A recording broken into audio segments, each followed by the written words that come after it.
오늘 말씀은 빌라도에게 이첩된 예수님을 빌라도가 심층 신문을 했지만 죽일 죄를 찾지 못했음에도 불구하고 예수를 죽이기로 작정하고 달려드는 유대 종교 지도자들과 그리고 군중들의 압력에 굴복하여 예수님을 십자가형에 처하도록 언도한 일에 대한 기록입니다.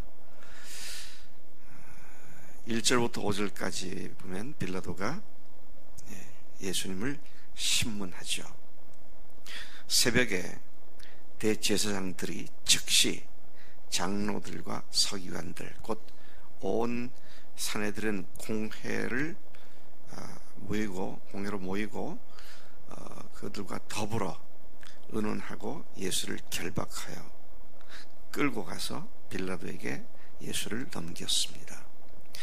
그렇게 예수를 넘겨받은 빌라도 총독이 예수님을 신문했습니다. 그의 질문은 매우 단도직입적이었습니다. 가야바가 여러 가지로 예수님을 질문하다가 그냥 단도직입적으로 네가 지극히 높으신 이의 아들 그리스도냐 이렇게 물었을 때 예수님께서 Yes, I am. 그렇다. 그렇게 답을 하셨던 장면을 떠올리는 그런 빌라도의 질문입니다. 네가 유대인의 왕이냐? 그런 빌라도의 질문에 예수님께서는 얼마든지 피하려고 하는 것이 아니라 제대로 된 답을 하실 수 있었음에도 불구하고 아니 내가 유대인의 왕이란 말은 이 세상 권력을 갖는 그것만이 아니라 영적인 의미다 그렇게 얘기하시는데 다 그런 것 말씀하지 않고 네가 유대인의 왕이냐? 그러니까 예수님께서 You are right. 네 말이 옳다. 그렇게 대답을 하십니다. 로마 황제 외에 어떤 충성할 대상자를 절대로 허용치 않았던 로마 총독에게 예수님은 그렇게 대답을 했고 그 총독은 예수님에게서 어떤 죄도 찾을 수 없었는데 예수님께서는 당당하게 자신이 왕이라고 선포를 하셨던 것이죠.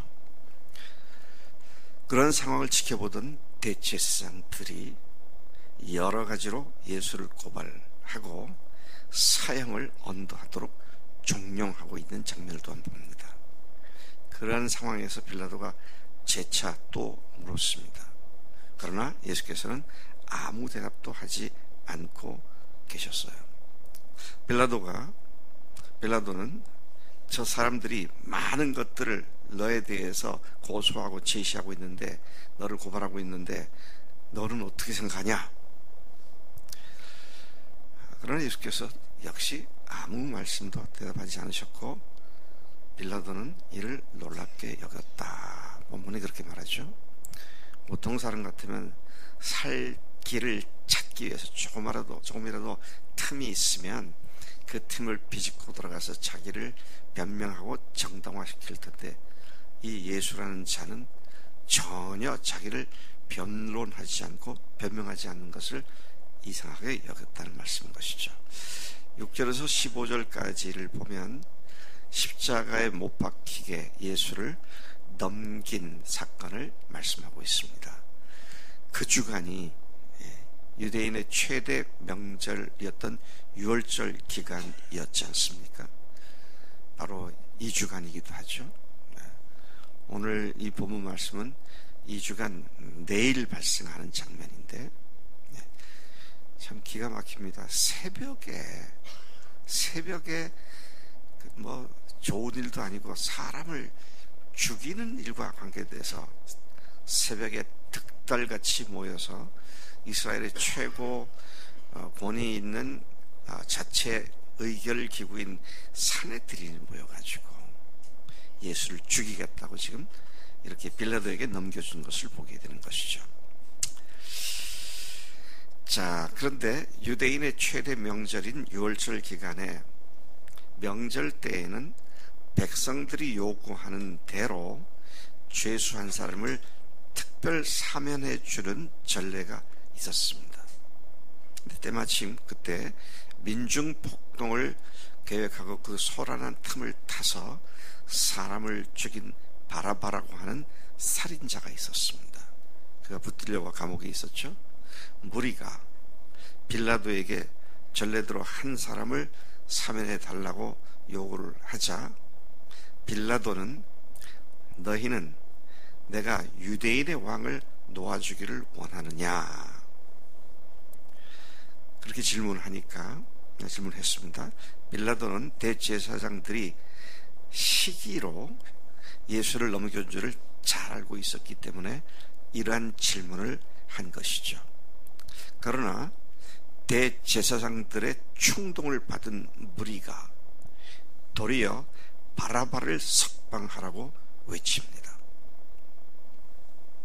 참 보통 아이러니가 아닙니다. 살인자를 내어달라고. 그러자 빌라도는 그러면 너희가 유대인이라고 왕이라고 하는 이 자를 내가 어떻게 하랴? 라고 묻죠. 빌라도는 사실은 어떻게든지 예수님을 살리려고 애를 쓴 사람이기도 합니다. 네. 나중에는 오늘 본문에 나오지 않지만 나중에는 어떻게 합니까? 아예 대에 물을 떠갖고 와서 손을 씻으면서 이 피에 대해서 난 아무 상관이 없다. 뭐 그렇게 말할 만큼 어떻게든지 죽이지 않는 쪽으로 생각을 했지만 그런데 무리들이 소리친 소리에 기가 죽었고 눌려버렸고 굴복해버리고 만 것이죠. 그를 십자가에 못 박게 하소서. 그를 십자가에 못 박으시오 라고 외치는 그 폭도들의 그 무리들의 그 압력에 굴복을 하게 된 것이다 하는 것이죠. 그러자 빌라도가 또 질문합니다. 그 무리를 향해서 왜? 그가 무슨 일을 했느냐? 무슨 악한 일을 했느냐? 그러자 무리가 더욱 소리를 질렀습니다. 무슨 죄를 졌다고 말하지 않고요. 무조건 십자가에 못 박으시오! 십자가에 못 박으시오! 하고 소리를 질러댑니다. 그 무리의 외침에 빌라도는 그냥 굴복을 하고 말았습니다.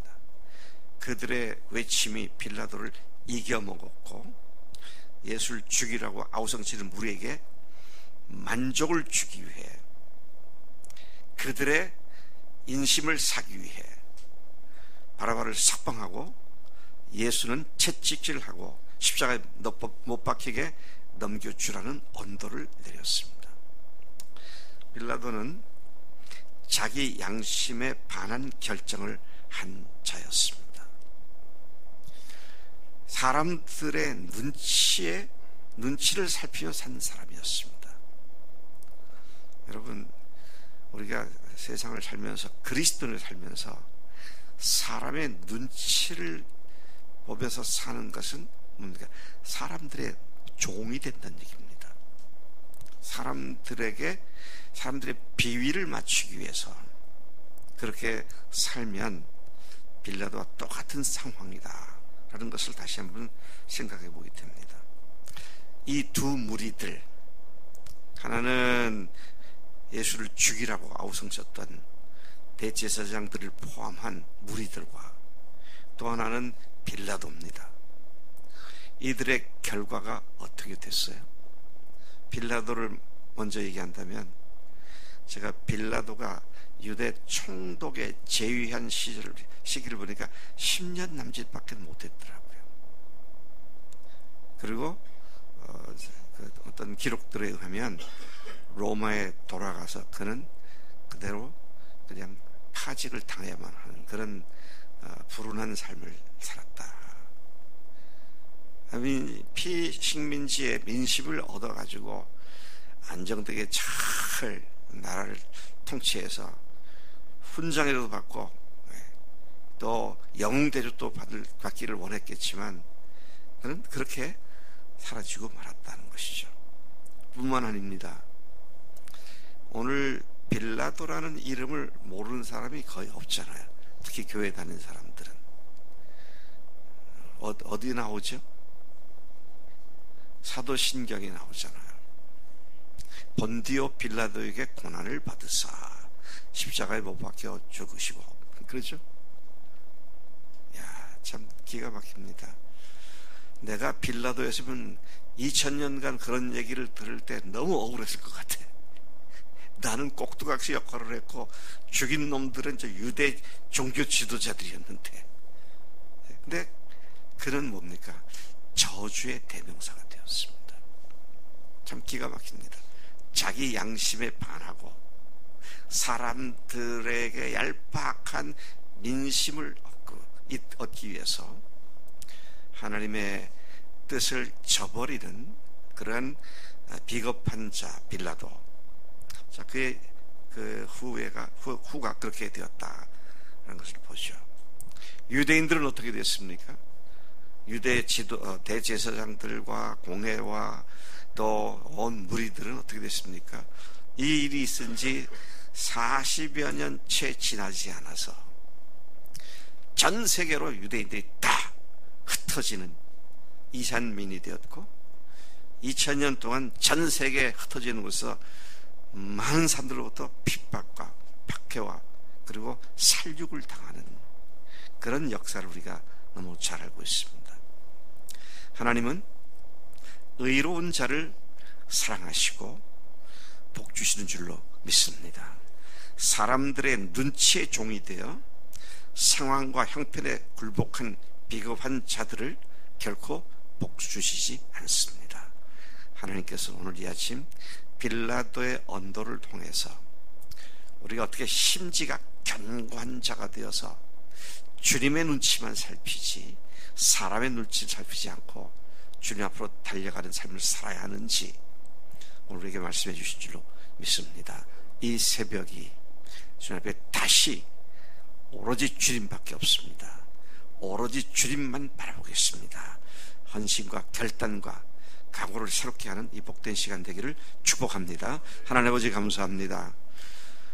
창조주 하나님이신 예수님을 가장 극형에 처하도록 언도를 낸 빌라도, 그가 여러모로 그 자리를 피하려고 애를 썼지만 그러나 결국은 사람들의 눈치를 살피며 그들에게 인기에 영합하기 위하여 예수님 창조주를 처형하다라고 하는 그런 언도를 내린 모습을 봅니다. 하나님, 오늘 우리도 수많은 결단을 해야 되고 수많은 결정을 해야 되는데 그때마다 사람들의 눈치를 살피지 않고 주님의 뜻을 살피며 주님의 말씀에 비추어 우리 상황들에 맞는 하나님의 의로운 결정에 우리가 동참하는 우리가 되도록 인도해 주시는 줄로 믿습니다.